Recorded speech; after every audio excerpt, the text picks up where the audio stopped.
Hello students, welcome to my YouTube channel Physics Arena. This is the fourth lecture of electromagnetic induction class 12th. So we will discuss self-induction today. So let's start. Earlier we had discussed about Faraday's laws, Lenz's law, eddy currents and its application. और आज हम discuss करेंगे self induction. तो चलिए बच्चों समझते हैं self induction क्या होता है और इसके बाद हम ये भी समझेंगे कि म्यूचुअल इंडक्शन क्या होता है। ये दोनों ही फिनोमिना बहुत ही इम्पोर्टेंट है आपके लिए कंसेप्चुअल पॉइंट ऑफ व्यू से और एग्जामिनेशन पॉइंट ऑफ व्यू से। बच्चों एक बात और है इम्पोर्टेंट यहाँ पे, ट्रांसफार्मर कैसे काम करता है ये भी आज हम समझेंगे। ट्रांसफार्मर का पूरा क्वेश्चन नेक्स्ट कुछ वीडियोस में आएगा, लेकिन जो उसका प्रिंसिपल है वो हम आज ही डिस्कस कर लेंगे, इसलिए इस वीडियो को पूरा देखिएगा। अगर आपने इस चैनल को सब्सक्राइब नहीं किया है तो प्लीज़ सब्सक्राइब कर लीजिए और बेल आइकन को प्रेस करना मत भूलिएगा। तो चलिए स्टार्ट करते हैं सेल्फ इंडक्शन। यहाँ पर मैं एक कॉइल लेता हूँ बच्चों, देयर इज़ अ कॉइल। इस तरह से एक वायर है और वायर को मैंने गोल गोल इस तरह से बनाया और इसको एक सर्किट में एडजस्ट किया। यहाँ पर एक की लगाएंगे इस तरह से और यहाँ एक बैटरी अटैच करेंगे।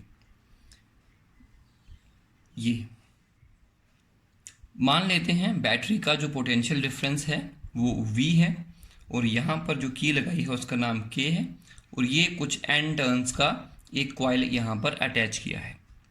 तो बच्चों मान लेते हैं जैसे ही आप इस की को ऑन करते हैं तो इस सर्किट में करंट फ्लो करना स्टार्ट करेगा, लेकिन जब की ऑफ है, व्हेन की इज ऑफ, उस समय इस सर्किट में करंट ज़ीरो है।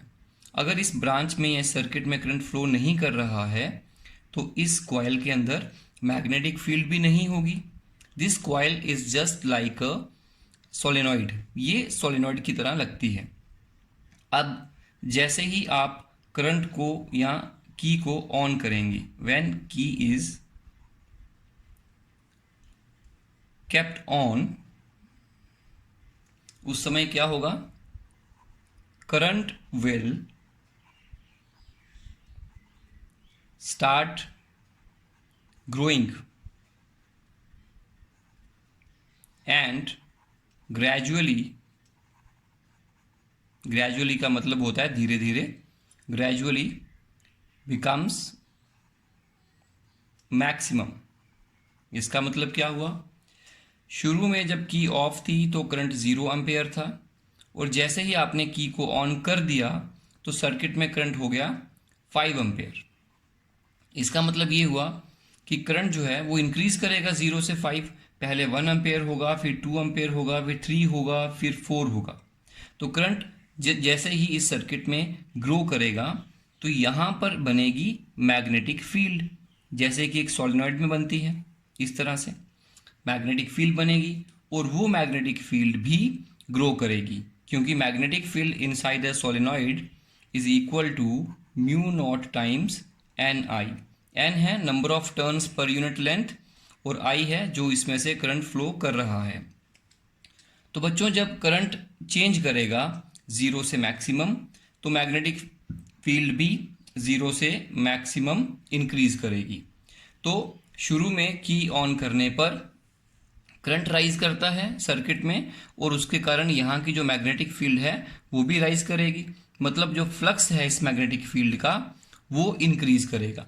और जब फ्लक्स इंक्रीज करेगा तो इस कॉइल के अंदर एक इंड्यूस्ड ईएमएफ जनरेट होगी, क्योंकि हमने फैराडे लॉ में पढ़ा था कि whenever there is change in magnetic flux there is induced EMF. तो यहाँ पर मैग्नेटिक फ्लक्स चेंज कर रहा है इस कॉइल में से, तो यहाँ पर इंड्यूस्ड ईएमएफ बनेगी और वो इंड्यूस्ड ईएमएफ इस तरह से बनेगी कि वो अपने ही कॉज को अपोज करेगी। ये लेंज लॉ के अकॉर्डिंग था। तो उस ईएमएफ की डायरेक्शन या उस ईएमएफ का पोलैरिटी या उस ईएमएफ के कारण जो करंट फ्लो करेगा इसके अंदर वो इस तरह से करेगा कि वो अपने ही कॉज को अपोज करेगा। अब कॉज क्या था, कॉज था फ्लक्स का चेंज होना, और फ्लक्स चेंज होने का कॉज क्या था? करंट की ग्रोथ, कि करंट ग्रो किया तो ये इस करंट को ग्रो करने से रोकेगा। तो वो कैसे रोकेगा? देखिए यहां पर पोलैरिटी हो जाएगी पॉजिटिव और यहां पोलैरिटी होगी नेगेटिव। ये जो ईएमएफ बनी इसे कहते हैं इंड्यूस्ड ईएमएफ, या इसका यहां पे एक और नाम देते हैं, इसे कहते हैं बैक ईएमएफ। इसे हम बैक ईएमएफ भी कह सकते हैं और इसे हम इंड्यूस्ड ईएमएफ भी कह सकते हैं। तो इसके बाद अब जैसे ही ये पॉजिटिव और नेगेटिव क्रिएट हुआ यहाँ पे, दैट इज इंड्यूस्ड ईएमएफ, और ये किसकी वजह से बनी? Because of change in current और rise in current. Rise current के राइज होने से मैग्नेटिक फील्ड बदली, और जब भी मैग्नेटिक फील्ड बदलेगी इंड्यूस्ड ईएमएफ बनेगी, और वो इस तरह से बनेगी कि अपने ही कॉज को अपोज करेगी। कॉज क्या था? करंट का ग्रो करना, राइज करना। तो ये इंड्यूस्ड ईएमएफ इस तरह से बनाएगी कि इसकी वजह से जो करंट फ्लो करेगा वो करंट जो होगा वो इस करंट को अपोज करेगा, इसको ग्रो नहीं करने देगा, जिसकी वजह से यहां पर डिले हो जाएगा। There is delay in the growth of current की ग्रोथ में डिले होगा। This phenomena is known as self induction. इसे हम सेल्फ इंडक्शन कहते हैं। फिर से सुनिए, जब इस सर्किट में हमने इस की को ऑन किया, की को ऑन करने से करंट की ग्रोथ हुई, करंट के ग्रो करने से यहाँ पर मैग्नेटिक फ्लक्स चेंज हुआ, जिसके कारण फैराडे फर्स्ट लॉ के अकॉर्डिंग यहाँ पर इंड्यूस्ड ईएमएफ बना, और वो ईएमएफ इस तरह से बनता है कि वो अपने ही कॉज को अपोज करता है। कॉज क्या था? करंट का राइज करना, तो ये करंट के राइज करने को अपोज करेगा। मतलब अगर करंट 0.001 सेकेंड में 0 से 5 एम्पेयर होता है, now it will take more time to become maximum. तो करंट की जो ग्रोथ होगी सर्किट में, करंट जो राइज करेगा उसमें टाइम लगेगा, तो डिले हो जाएगा करंट की ग्रोथ में। इसी तरह से अगर आप की को दोबारा ऑफ कर देते हैं, दोबारा जब ऑफ कर देते हैं तो करंट फिर डिके होना शुरू हो जाएगा। करंट का वैल्यू 5 से 0 होने लगेगा। फिर से इसके अंदर से फ्लक्स चेंज होगा, लेकिन इस बार जो फ्लक्स है वो डिक्रीज करेगा, फिर से चेंज हुआ, इसके कारण यहाँ पर इंड्यूस्ड ईएमएफ बनेगी, और उस इंड्यूस्ड ईएमएफ के कारण यहाँ प्लस बनेगा और यहाँ माइनस बनेगा, और इस तरह से बनेगा कि अपने ही कॉज को अपोज करेगा। कॉज क्या है? करंट का डिके होना, करंट का कम होना। तो ये इस तरह से ईएमएफ बनाएगा कि उस करंट की डायरेक्शन में ही अपना एक छोटा सा करंट फ्लो करवाएगा, जो इस पहले वाले करंट को रीइंफोर्स करेगा, मतलब कम नहीं होने देगा, क्योंकि करंट के कम होने के कारण ही तो ईएमएफ बन रही है, और वो अपने ही कारण को अपोज करेगी। अपोज कैसे करेगी? उसी की डायरेक्शन में अपना करंट चलवाएगी, जो उस करंट को कम नहीं होने देगी। मतलब जब करंट यहाँ पे हमने सर्किट को ऑफ कर दिया, करंट इंस्टेंटली डिके नहीं करेगा, there will be delay in the decay of current also. तो मैं फिर से लिखता हूं, there is delay in the decay of current. तो करंट जब डिके कर रहा है तो भी उसमें डिले होगा, जब ग्रोथ कर रहा है तब भी डिके होगा। लेकिन जब करंट ग्रो कर गया और 5 एम्पीयर वैल्यू सेट हो गई, अब ये डीसी करंट होता है, दिस इज डीसी, तो डीसी करंट बदलता नहीं है। जब एक बार 5 एम्पीयर हो गया उसके बाद में चेंज नहीं करेगा। अगर चेंज नहीं करेगा तो मैग्नेटिक फील्ड भी चेंज नहीं करेगी, तो फिर इंड्यूस्ड ईएमएफ नहीं बनेगी। तो इंड्यूस्ड ईएमएफ जो इसके अंदर बनती है वो सिर्फ स्टार्टिंग में जब करंट ग्रो करता है और जब करंट डिके करता है तभी बनती है, और ग्रोथ को और डिके दोनों को अपोजिशन मिलती है। ये जो फिनोमिना हुआ इसे हम कहते हैं सेल्फ इंडक्शन। तो this is called self induction. तो बच्चों सेल्फ इंडक्शन इस तरह से होती है कि कोई भी कॉइल अगर हम किसी सर्किट में लगाते हैं तो अगर उसमें से करंट को कभी चेंज होना पड़ता है तो वो कॉइल उस करंट के चेंज को अपोज करेगी। तो अब हमें इसको क्वांटिफाई करना है, इसको समझना है कि इसको किस तरह से मैथमेटिकली लिखें और किस तरह से इसको क्वांटिफाई करें। तो चलिए स्टार्ट करते हैं इसका थोड़ा mathematics. Coefficient of self inductance या इंडक्शन, कुछ भी कह सकते हैं, कोफिशिएंट ऑफ सेल्फ इंडक्शन। अब कोफिशिएंट का मतलब होता है यूनिट प्राइस। तो चलिए देखते हैं, समझते हैं इसको क्या है ये। तो एज वी नो, जो फ्लक्स है, जो इस कॉइल में से फ्लक्स है, वो प्रोपोर्शनल है करंट के। किस तरह से, मैं अभी आपको बता देता हूँ। B is equal to mu naught N I, और जो फ्लक्स है वो होता है, फ्लक्स इज इक्वल टू, देखिए, flux is equal to B into A, magnetic field multiply area equal to flux. अब मैग्नेटिक फील्ड किसके प्रोपोर्शनल है, करंट के, और फ्लक्स किसके प्रोपोर्शनल है, मैग्नेटिक फील्ड के। तो मैग्नेटिक फील्ड किसके प्रोपोर्शनल है, करंट के। इसका मतलब फ्लक्स किसके प्रोपोर्शनल होगा डायरेक्टली, दैट इज करंट के। तो इसलिए मैंने लिखा flux is proportional to current. जितना ज़्यादा करंट उतना ज़्यादा फ्लक्स। अब फ्लक्स जो है दैट इज इक्वल टू, यहाँ पे कांस्टेंट इंट्रोड्यूस करना पड़ेगा, we write it as L into I.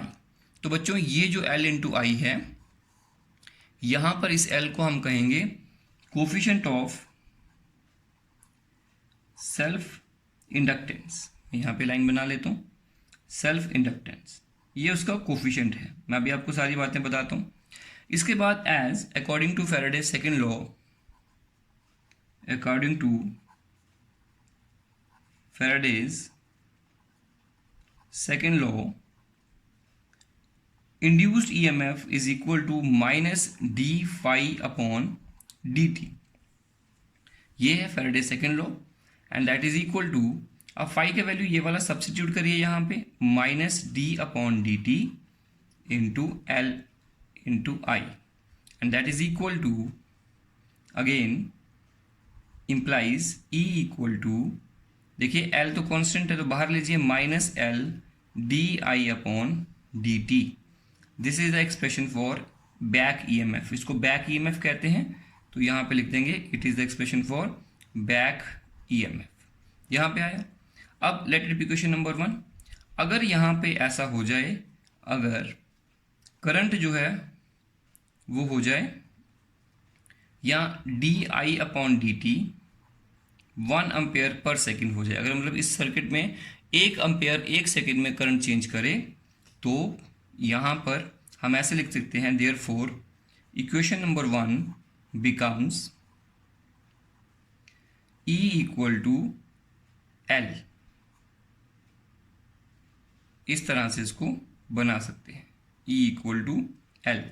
Minus sign मैं यहाँ पे नहीं लिख रहा हूँ क्योंकि मुझे सिर्फ मैग्नीट्यूड से ही डील करना है, इसलिए मैं माइनस साइन यही नहीं लिख रहा हूँ यहाँ पे। तो इसका मतलब क्या हुआ, thus coefficient of self inductance L is equal to E आया। Thus coefficient of self induction या इंडक्टेंस, कुछ भी बोल सकते हैं, is the induced EMF is equal to, this is induced EMF produced in a coil when current changes at the rate of 1 ampere per second. अगर किसी coil में current इस रेट से चेंज करे, तो करंट के इस रेट से बदलने पर, चेंज होने पर, जो उसके अंदर इंड्यूस्ड ईएमएफ या बैक ईएमएफ बनती है, उसे कहते हैं उसका सेल्फ इंडक्टेंस L। तो हर एक कॉइल का अपना अपना सेल्फ इंडक्टेंस होता है, तो इसका मान लीजिए L है। तो जैसे ही आप मार्केट में जाएंगे, मान लीजिए आपने कोई इस तरह का कॉइल परचेज करना है, इस तरह के कॉइल को हम कहते हैं इंडक्टर। तो इंडक्टर परचेज करना है, तो आप कहेंगे सर कितनी वैल्यू का, कितने L का आपको इंडक्टर चाहिए, तो आप अपनी वैल्यू बताइए, तो आपको बता देंगे। जैसे रेजिस्टेंस होता है रेजिस्टेंस की वैल्यू का, वैसे इंडक्टर होता है इंडक्टेंस की वैल्यू का। तो चलिए अब इसका एसआई यूनिट भी हमें समझना पड़ेगा, तो चलिए देखते हैं इसका एसआई यूनिट क्या होगा। एसआई यूनिट ऑफ L, देखिए इसका नाम रखते हैं हम हेनरी। तो देखिए as we know E equal to minus L D I upon D T. Now जो है L यहाँ से क्या आएगा, L equal to minus E D I upon D T अब बताइए एल क्या है, 1 henry equal to 1 henry equal to ये है 1 volt upon 1 ampere per second. तो 1 हेनरी कितना हुआ, तो बोलेंगे the self inductance of a inductor is equal to is said to be 1 Henry if a 1 volt induced EMF is produced in the coil when current changes at the rate of 1 ampere per second। जब किसी coil में, मान लीजिए coil है एक आपके पास, जब किसी कॉइल में 1 वोल्ट इंड्यूस्ड ईएमएफ बने, कब, जब उसमें 1 एम्पेयर पर सेकेंड के रेट से करंट बदले, तब उसके अंदर अगर 1 वोल्ट इंड्यूस्ड बने तो हम कहेंगे कि ये इंडक्टर का जो इंडक्टेंस है वो 1 हेनरी है। तो inductance of a self inductor is said to be 1 henry if 1 volt of induced EMF is produced when current changes at the rate of 1 ampere per second. So this is the unit of self inductance that is called Henry. तो अगर आपको market में जाना है और आपने एक inductor purchase करना है तो आप क्या कहेंगे कि सर 5 हेनरी का इंडक्टर दे दो, 10 हेनरी का इंडक्टर दे दो। अब वो 10 हेनरी का इंडक्टर, इसका मतलब क्या हुआ, यहाँ पे 10 लिखो, यहाँ पे भी 10 लिखो, फिर क्योंकि 10 हेनरी है तो यहाँ पे 10 लिखो। तो इसमें क्या होगा कि अगर आप 10 हेनरी के इंडक्टर में 1 एम्पेयर पर सेकेंड के रेट से करंट को चेंज करेंगे तो वहाँ पे 10 वोल्ट का इंड्यूस ईएमएफ बनेगा। तो ये इसका मतलब होता है। तो इस तरह से आप इंडक्टर को परचेज कर सकते हैं। This is all about self inductance and coefficient of self inductance and its unit Henry. Self inductance of a long solenoid. हमारे पास बच्चों एक सोलेनॉइड है, देयर इज अ सोलेनॉइड। ये मैंने यूनिट 3 में पढ़ाया था कि व्हाट इज सोलेनॉइड। इस तरह की कॉइल को ही हम सोलेनॉइड कहते हैं और इसमें करंट फ्लो कर रहा है I। नंबर ऑफ टर्न्स कितने हैं, n is the number of turns per unit length. और n is the capital N is the total turns कितने हैं। तो इसके अकॉर्डिंग क्या फॉर्मूला बनेगा, और इसकी लेंथ जो है let it be L, total length है L। इसका मतलब क्या हुआ, n equal to NL and A is the cross sectional area of solenoid and we know magnetic field inside solenoid is B equal to mu naught n into I. This is equation number 1. And magnetic flux link with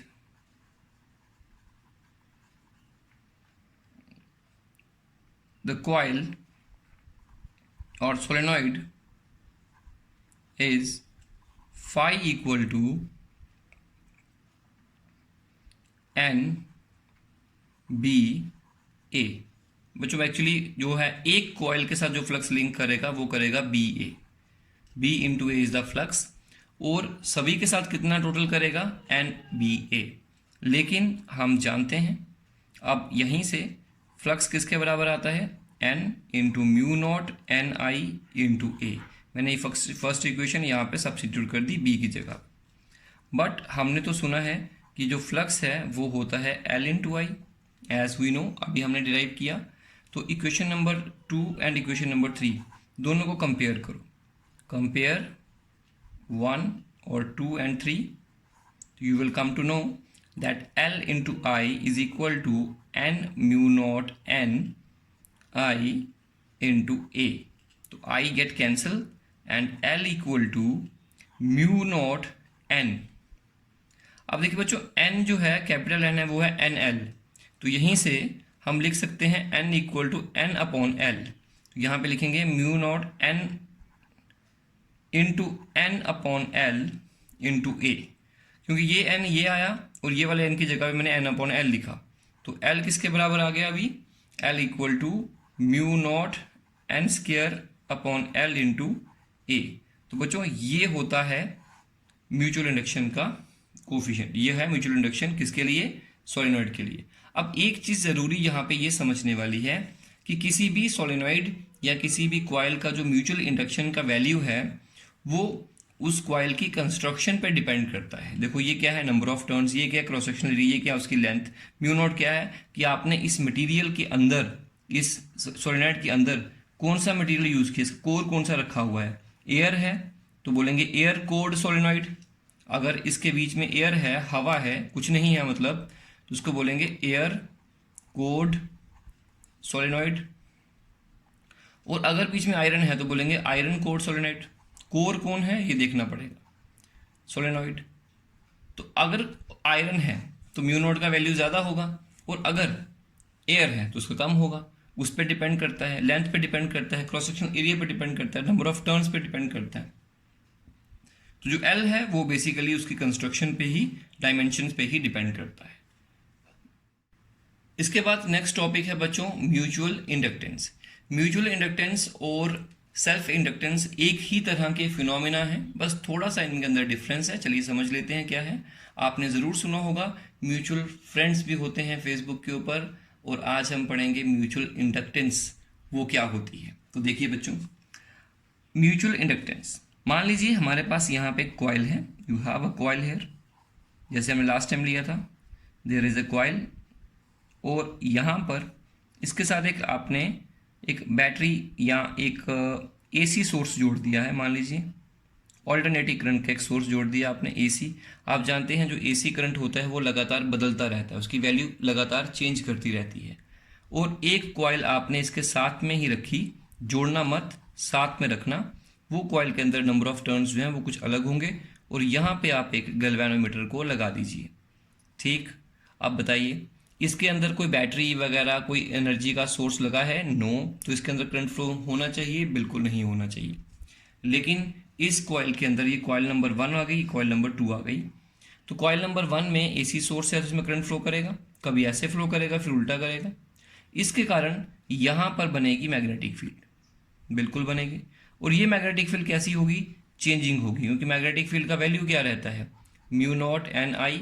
अगर current बार बार बदल रहा है तो magnetic field भी बार बार बदलेगी, direction भी और साथ में इसका वैल्यू भी। अब यही मैग्नेटिक फील्ड अपने खुद की कॉइल के साथ लिंक कर रही है, इसलिए इसके खुद के अंदर भी इंड्यूस्ड ईएमएफ बनेगी जो इसके करंट के चेंज को अपोज करेगी। उस प्रॉपर्टी को हम कहते हैं इस कॉइल की सेल्फ इंडक्टेंस। तो इसकी सेल्फ इंडक्टेंस होगी। साथ साथ में यही मैग्नेटिक फील्ड इस कॉइल में से भी तो क्रॉस कर रही है, क्योंकि उसके पास उसको रखा हुआ है। और ये मैग्नेटिक फील्ड कैसी है? चेंजिंग। एंड हमने पढ़ा है कि whenever there is change in magnetic flux link with a coil there is induced EMF. तो जिसके कारण अब इस कॉइल के अंदर भी इंड्यूस्ड ईएमएफ बनेगी। तो मान लीजिए यहाँ प्लस बना, यहाँ माइनस बना, तो इसके अंदर भी करंट फ्लो इस तरह से करेगा, बिल्कुल करेगा। तो इस कॉइल के फ्लक्स के चेंज होने से अगर किसी दूसरी कॉइल के अंदर इंड्यूस्ड ईएमएफ जनरेट हो जाए तो हम कहेंगे ये म्यूचुअल इंडक्शन हुई। एक कॉइल ने दूसरे कॉइल के अंदर इंडक्शन करवाई, that is called mutual induction. और एक कॉइल के खुद के फ्लक्स चेंज होने से खुद में ही एक इंडक्शन हो गई ईएमएफ का, उसे कहते हैं सेल्फ इंडक्शन। सेल्फ मतलब अपने अंदर, म्यूचुअल मतलब दूसरे के अंदर। फिनोमेना बिल्कुल सेम है, बिल्कुल डिट्टो है। तो इसका भी फॉर्मूला कैसे बनेगा? जैसे आप लिखते थे कोफिशिएंट ऑफ सेल्फ इंडक्शन, यहां लिखेंगे coefficient of mutual induction, mutual induction. तो इसका जो फॉर्मूला बनेगा वो उसको नाम देंगे एम। तो यहाँ पे हम लिखेंगे कि जैसे हमने लिखा था phi is proportional to I, last time लिखा था। उसके बाद लिखेंगे phi equal to M I, और यहाँ पे एम कौन है? Coefficient of mutual induction. और फिर हमने लिखा था according to Faraday second law induced EMF equal to minus D phi upon D T, and you know what is the value of Y? M I. यहाँ लिखेंगे minus M D I upon D T. तो EMF कितनी आ गई? Minus M D I upon D T. तो बच्चों ये बन गया यहाँ का फॉर्मूला। यहीं से m जो है हम देख सकते हैं m किसके बराबर आया? Minus E upon D I by D T. और यहाँ से हम m को डिफाइन भी कर सकते हैं। अगर हम कहें कि D I upon D T equal to 1 ampere per second है, तो देयरफॉर यहाँ से आप डिफाइन कर सकते हो m को। डिफाइन m, कैसे करेंगे? तो बोलेंगे this implies m equal to E in magnitude. तो कहेंगे coefficient of mutual induction is equal to the induced EMF in another coil when current changes at the rate of 1 ampere per second in the first coil. What is M? M is the induced EMF created in the second coil when current changes at the rate of 1 ampere per second in the first coil. तो पहली coil में current change होने से दूसरी coil में induced EMF जो बना उसे कहेंगे कोफिशिएंट ऑफ म्यूचुअल इंडक्शन। बिल्कुल सेम है। इसके बाद इसका जो एसआई यूनिट होगा वो भी हेनरी ही होगा, क्योंकि फिनोमिना तो सेम है, बस दूसरी कॉइल में हो रहा है। इसका यूनिट भी हेनरी होगा, इसका डेफिनेशन भी बिल्कुल सेम होगा। तो इस तरह से हम म्यूचुअल इंडक्शन को समझते हैं। इसमें एक टर्म को और समझने की जरूरत है जिसका नाम है coefficient of coupling. Coefficient of coupling, coefficient of coupling का मतलब इसको के से डिनोट करते हैं, और जो के है इसका जो फॉर्मूला है that is equal to m upon root L1 into L2, ये इसका फॉर्मूला होता है। अब यहाँ पे m क्या है? इन दोनों कॉइल्स का म्यूचुअल इंडक्शन। एक बात और याद रखिएगा यहाँ पे बच्चों, क्या है कि मान लीजिए इस कॉइल में करंट चलने से अगर इस कॉइल में इंड्यूस्ड ईएमएफ बनती है तो उसका नाम रखा हमने M21, mutual induction in coil 2 due to 1। और अगर इसमें करंट चलता और इसमें इंड्यूस्ड ईएमएफ बनती तो हम इसको बोलते हैं M12, mutual induction in coil 1 due to 2। और मैं आपको एक बात बता दूं, दोनों बार चाहे करंट इसमें चले और ईएमएफ इसमें बने, चाहे करंट इसमें चले और ईएमएफ इसमें बने, दोनों बार सेम आती है वैल्यू। इसलिए हम लिख सकते हैं कि M1 इक्वल टू M2 या M12 equal to M21 equal to से M। इसलिए किसी भी एक कॉइल्स के पेयर का जो म्यूचुअल इंडक्शन है वो सेम होता है, चाहे इससे इसमें हो चाहे इससे इसमें हो। इसलिए पेयर जो भी होगा उसका एक ही म्यूचुअल इंडक्शन का वैल्यू होगा, late it B M। Okay, अब यहां से हम बात कर रहे हैं कपलिंग। कपलिंग का मतलब हो गया कि हम इन दोनों को किस तरह से एडजस्ट करें आपस में यहाँ पे अरेंजमेंट में, ताकि इसका सारा का सारा फ्लक्स इसके साथ लिंक हो जाए। अब देखो, अगर मैं ऐसे रखता हूं, एक कॉइल ऐसे रखी, दूसरी कॉइल मैं यहाँ पे ऐसे प्लेस कर देता हूं, अब इसका फ्लक्स जो होगा वो इस तरह से बनेगा। अब किसी भी तरह से आप जानते हैं इस सोलेनॉइड के बाहर यहाँ पे फ्लक्स जीरो होता है, मैग्नेटिक फील्ड जीरो होती है, तो इसका फ्लक्स इसके साथ कैसे लिंक करेगा? नहीं कर पाएगा। तो अगर फ्लक्स लिंक नहीं कर पाया तो क्या म्यूचुअल इंडक्शन अच्छे से हो पाएगी? नहीं हो पाएगी। इसलिए ये एक बेटर अरेंजमेंट नहीं होगा। तो हम चाहते हैं कि इस कॉइल का सारा फ्लक्स इससे लिंक करे, उसके लिए जो बेस्ट अरेंजमेंट है वो हमें ऑप्शंस ढूंढने पड़ते हैं। तो कई बार हम इस तरह से अरेंज करेंगे, कई बार हम इस तरह से अरेंज करेंगे, लाइक दिस, इस तरह से। तो अलग अलग मेथड से यूज़ करेंगे। कई बार तो हम ऐसा भी कर सकते हैं कि हम यहाँ पर एक कॉइल को इस तरह से बनाएं और दूसरी कॉइल को हम उसी के ऊपर यहीं पे लपेट दें, तो ये तो बेस्ट ऑप्शन है। तो इस बार अगर आपकी कपलिंग बहुत अच्छी हुई है, मतलब एक कॉइल के ऊपर दूसरी कॉइल लपेट दी है, दोनों आपस में इंसुलेटेड हैं, और एक का यहाँ पे मैग्नेटिक फील्ड जो बन रहा है वो दूसरे में भी रह रहा है, इसीलिए यहाँ पे कपलिंग बहुत अच्छी हुई है। तो इसलिए के का वैल्यू जो होगा वो यहाँ पे 1 होगा, मतलब इसको बोलेंगे परफेक्ट कपलिंग। और अगर इस तरह की कपलिंग हुई जिसमें कोई भी लाइन इसमें नहीं जा रही है तो इसको बोलेंगे जीरो कपलिंग। तो यहाँ पे के का वैल्यू कितना होगा? 0।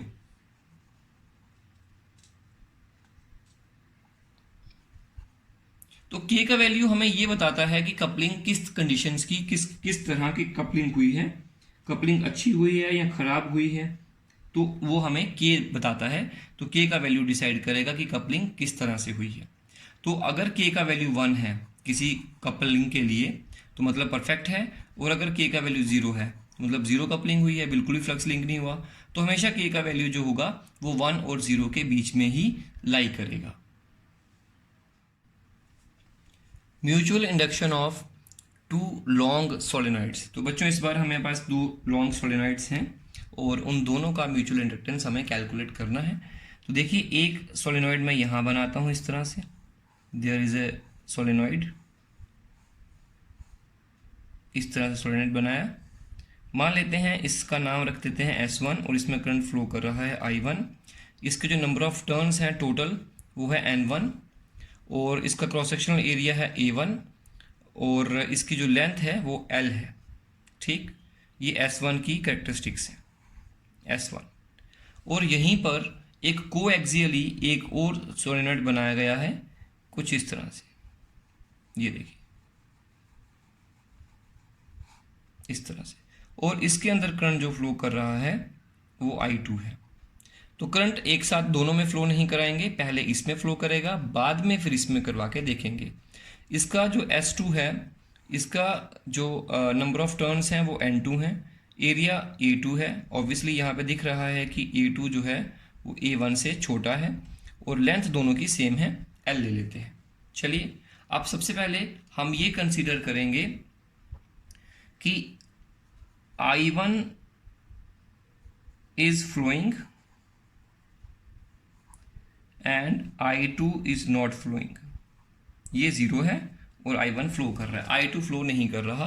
और हमें बताना है कि इस सोलेनोइड के अंदर जो फ्लक्स बना, ब्लैक वाले के अंदर जो फ्लक्स बना, उसके कारण जो इसके अंदर रेड वाले के अंदर जो म्यूचुअल इंडक्शन हुई वो कितनी हुई, हमें वो कैलकुलेट करना है। तो सबसे पहले हम बताएंगे कि मैग्नेटिक फील्ड जो होगी B1 जो ब्लैक वाले के S1 के अंदर बनेगी, वो मैग्नेटिक फील्ड कितनी होगी इसके अंदर, that will be equal to mu naught N इसके N1 इंटू I1 ये होगा। और फ्लक्स कितना होगा, that will be equal to, अच्छा flux link with S2, magnetic field S1 की है लेकिन वो S2 के साथ भी लिंक कर रही है, तो वो कितनी लिंक करेगी उसके साथ में, हम वो बता रहे हैं। तो flux link with S2 that is equal to φ2 equal to, उसका क्या फॉर्मूला बनेगा, N number of turns in coil 2 solenoid 2 that is N2 into B magnetic field किसकी है 1 की, इंटू एरिया किसका है 2 का, इसका एरिया रेड वाले का A2 that is equal to N2। B1 का वैल्यू क्या है म्यू नॉट, और N1 का आप जानते हैं कि N1 को N1/L भी लिख सकते हैं, मैंने अभी पीछे बताया, into A2 that is equal to mu naught N1 N2/L into A2। This is the flux link with the coil 2। तो देयरफॉर बट हम जानते हैं कि मैग्नेटिक या mutual induction in coil 2 due to 1 is equal to, और you can write like this also, φ2 flux जो है वो M21 इंटू I होता है। I कौन सा वाला, 1 वाला। ओके, तो इसका मतलब क्या हुआ कि जो फ्लक्स है वो जो दूसरी कॉइल का लिंक हो रहा है वो म्यूचुअल इंडक्शन की वजह से बन रहा है, तो M21 इंटू I लिखा जैसे हमने पीछे बताया। इन दोनों इक्वेशंस को कंपेयर कर दो तो ये आएगा M21 इक्वल टू, यहाँ पे मैं एक चीज़ मिस कर दिया है, मैंने I1 नहीं लिखा, यहाँ पे लिखूंगा M21 I1 equal to mu naught N1 N2/L into A2 into I1 get cancel, ये दोनों आपस में कैंसिल हो गए हैं, और M21 जो है that is equal to mu naught N1 N2/L into A2।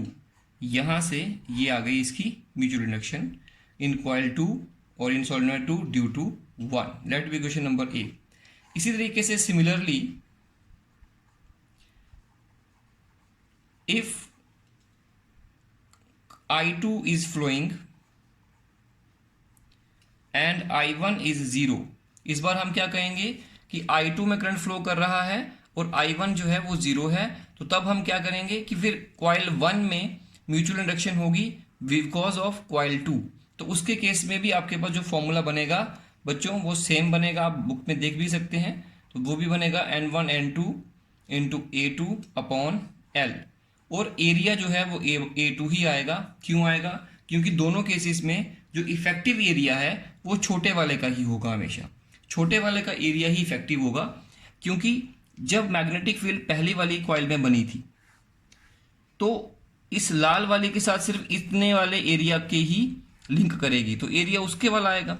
जब इसमें मैग्नेटिक फील्ड बनी इस बार सिर्फ इतने से एरिया में ही बनेगी। तो बड़ी वाले के साथ भी जो फ्लक्स लिंक होगा छोटी वाली का, वो भी इतने एरिया का ही फ्लक्स लिंक होगा, इसीलिए दोनों बार A2 आएगा यहाँ पे।